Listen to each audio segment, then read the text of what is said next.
नमस्कार मंडळी, साध्या सोप्या रेसिपीजमध्ये आज आपण बनवतोय गाजर आणि मेथीचे थेपले.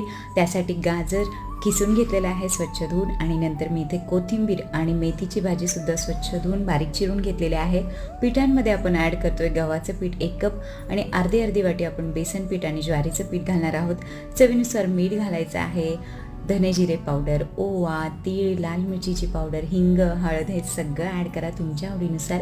आणि त्यामध्ये मी 2-3 चमचे दही, एखादा चमचा तेल घालायचं आहे. सगळं छान मिक्स करून घ्यायचं आहे.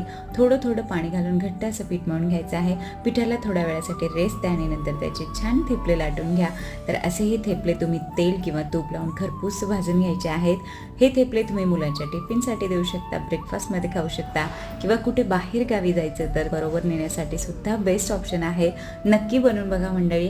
आणि अशाच साध्या सोप्या हेल्दी आणि झटपट बनणाऱ्या रेसिपीजसाठी माझ्या चॅनलला सबस्क्राईब सुद्धा करा. थँक्यू.